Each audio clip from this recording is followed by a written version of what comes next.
이 시간에는 의를 위하여 핍박받는 자와 천국을 소유할 자에 대해 은혜를 함께 나누도록 하겠습니다.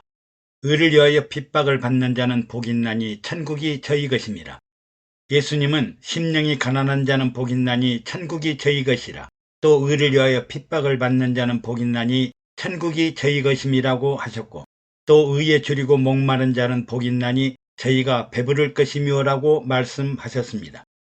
심령이 가난한 사람과 의를 위하여 핍박을 받는 사람은 하나님의 자녀로 천국을 소유하고 공유하고 영생하는 천국 생명과 함께 영원한 안식을 누리며 살게 될 것이며, 의에 줄이고 목마른 자는 배부를 것이라고 하셨습니다. 하나님의 자녀가 되어 천국을 소유하고 배부른 자가 되기를 간절히 축원합니다. 이 세상에서 가장 크고 참된 부자는 하늘과 땅과 바다의 많은 것들을 소유하고 통치 지배 관리하는 하나님의 사람으로 부족할 것이 없고 모자람이 없고 다함이 없는 하나님 나라 천국을 소유한 사람이 영혼과 영생의 부자입니다. 그는 하늘과 땅과 바다를 통치할 최고의 권세와 능력을 가진 권능의 사람입니다. 우리가 세상에 살면서 세상 부귀, 세상 명예, 세상 권세, 세상 우상에 젖어 간혹 오만하거나 자만하거나 교만하기도 합니다.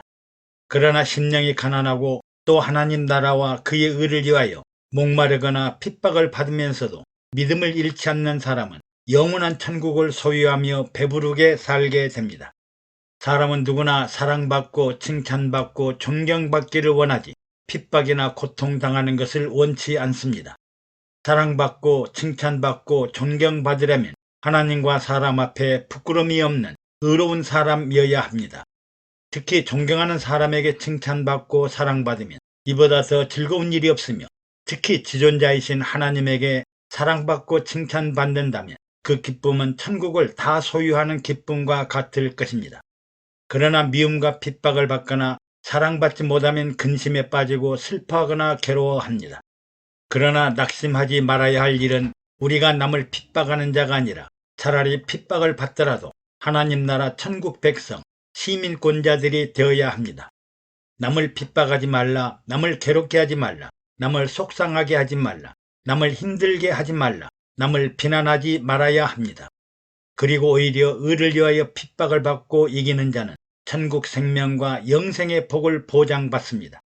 이것이 바로 약할 때 강하게 되고 연약한 자가 연약한 자를 돕고 힘없는 자가 힘없는 자를 긍휼하게 여기고 가난한 자가 가난한 자를 돕게 되고, 자신이 사랑받고 용서받는 사람이 다른 사람을 사랑하고 용서하게 됩니다.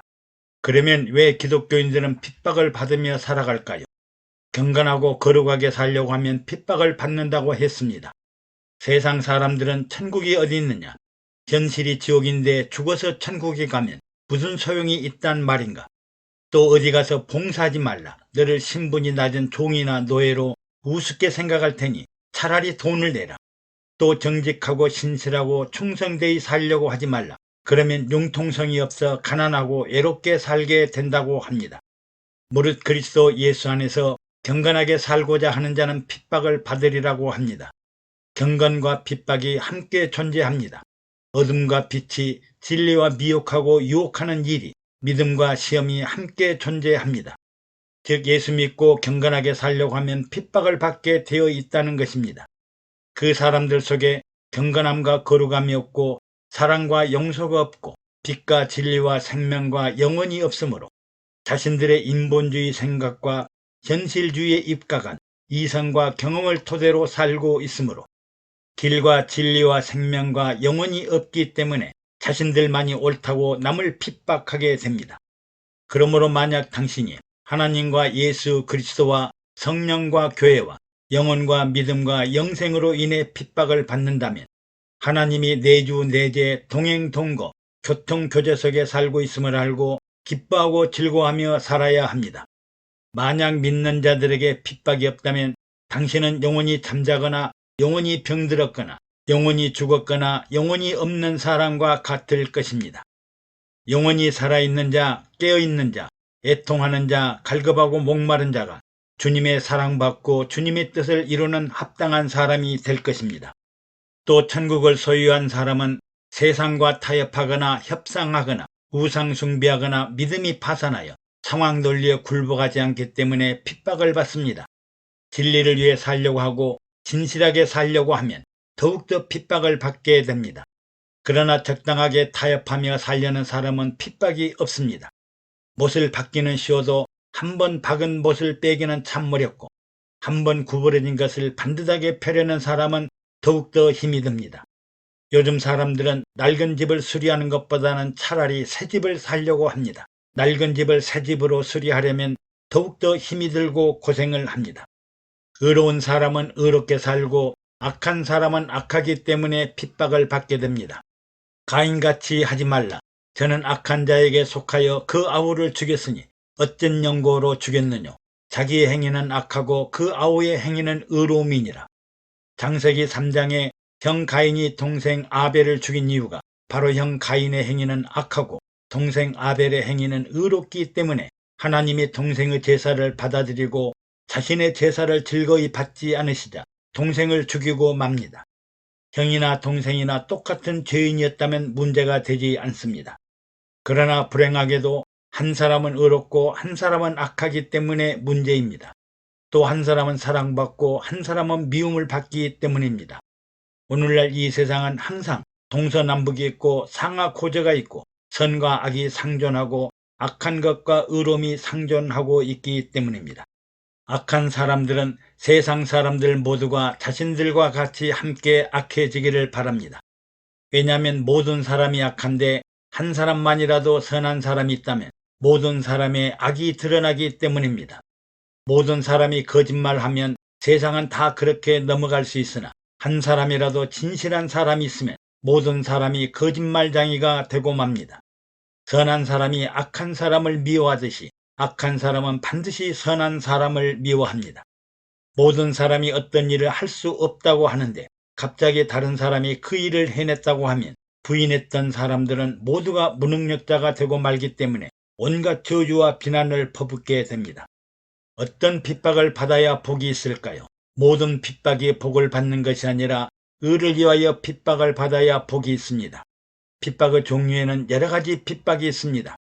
내가 받는 핍박이 어떤 성격을 띠고 있는지 분별을 해야 합니다. 어떤 사람은 고난을 받으면 자기가 무조건 십자가의 핍박을 받는다고 치부를 합니다. 그것은 착각입니다. 애매하게 당하는 고난과 핍박이 있습니다. 다환들아 범사에 두려워함으로 주인들에게 순복하되 선하고 관용하는 자들에게만 아니라 또한 까다로운 자들에게도 그리하라. 애매히 고난을 받아도 하나님을 생각함으로 슬픔을 참으면 이런 아름다우나 죄가 있어 매를 맞고 참으면 무슨 칭찬이 있으리요. 대부분의 사람들은 자기 잘못으로 핍박을 받는 경우가 있습니다. 이런 사람들은 자기 잘못으로 고난을 당하면서도 십자가 고난을 당한다고 합니다. 이것은 십자가를 모독하는 일입니다. 자기 잘못으로 고난을 받는다면 회개하고 돌아서야 하는데 이를 어찌 십자가의 고난이라고 할 수 있겠습니까? 이런 사람들은 자기 죄 때문에 매를 맞는 것입니다. 우리의 고난이 선하고 관용하는 주인뿐만 아니라 혹시나 까다로운 주인들에게 애매하게 고난을 받으면서 참고 인내하면 하나님 앞에 아름다운 일이요 복받는 일이라는 것입니다. 악한 일을 하다가 또는 남의 일에 괜히 간섭하다가 당하는 고난이 있습니다.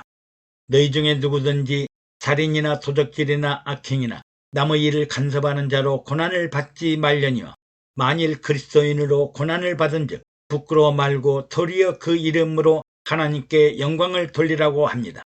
악한 일을 하다가 고난을 당하면 무슨 의미가 있겠습니까? 남의 일에 간섭하다가 고난을 받으면 무슨 의미가 있겠습니까? 진정한 핍박과 고난이 있습니다. 오직 선을 행함으로 고난을 받고 참으면 이는 하나님 앞에 아름다우니라. 이를 위하여 너희가 부르심을 입었으니 그리스도도 너희를 위하여 고난을 받으사 너에게 본을 끼쳐 그 자취를 따라오게 하려 하셨느니라고 기록하고 있습니다. 이런 고난이 진짜 고난입니다. 이 고난은 사랑하기 때문에 하나님이 기뻐하시는 일이기 때문에 봉사하는 일이기 때문에 영혼과 생명과 진리를 위해 당하는 고난과 핍박입니다. 핍박을 당할 때 기뻐하고 즐거워해야 합니다. 왜 기뻐하고 즐거워해야 할까요? 그리스도의 고난에 동참하고 있기 때문입니다. 기뻐하고 즐거워라. 하늘에서 너희 상이 큽니다. 너희 전에 있던 선지자들을 이같이 핍박하였느니라. 고난과 핍박을 받는 것은 나의 문제만이 아니라 이전의 선지자들도 다 이렇게 핍박을 당하였고 주님도 십자가의 핍박과 고난을 받았다는 말씀입니다. 우리가 죄인들의 영혼을 위해 어두운 세상을 밝히는 빛과 소금이 되기 위해 생명을 살리는 사랑과 용서를 위해 희생하고 헌신하다가 핍박을 받습니다. 핍박 다음에 오는 상급이 있기 때문입니다. 나를 인하여 너희를 욕하고 핍박하고 거짓으로 너희를 거스려 모든 악한 말을 할 때는 너희에게 복이 있나니 기뻐하고 즐거워하라. 하늘에서 너희의 상이 큼이라. 너희 전에 있던 선지자들을 이같이 핍박하였느니라고 하십니다. 하늘에 상급이 있기 때문입니다. 하나님께 상급과 면류관을 받기 때문입니다. 우리가 핍박을 받는 것은 세상 거짓과 우상과 어둠과 마귀로부터 핍박을 받는 것이므로 기뻐하고 즐거워하라. 이는 하나님께 상 받을 증거라는 것입니다. 순교자와 동등한 대접을 받기 때문입니다. 너희 전에 있던 선지자들을 이같이 핍박하였느니라. 너희가 내 이름으로 인하여 핍박을 받고 거짓으로 너희를 대적하며 모든 악한 말을 할 때에는 기뻐하고 즐거워하라. 너희 전에 있던 선지자들을 이렇게 핍박하였느니라고 하므로 우리가 이미 선지자들과 동일한 상급과 면류관을 받을 자격이 주어진다는 것입니다. 또 내가 보좌들을 보니 거기 앉은 자들이 있어 심판하는 권세를 받았더라. 또 내가 보니 예수의 증거와 하나님의 말씀을 인하여 목배임을 받은 자의 영혼들과 또 짐승과 그의 우상에게 경배하지도 아니하고 이마와 손에 그의 표를 받지도 아니한 자들이 살아서 그리스도로 더불어 1000년 동안 왕노릇 하니라고 했습니다. 마지막에 상급과 면류관을 받을 최고의 영광된 사람은 순교자와 우상에 절하지 않는 자와 적그리스도의 표를 받지 않는 사람들입니다. 애청해 주셔서 감사합니다. 여러분의 구독과 좋아요 그리고 댓글은 영상 제작에 많은 도움이 됩니다. 샬롬.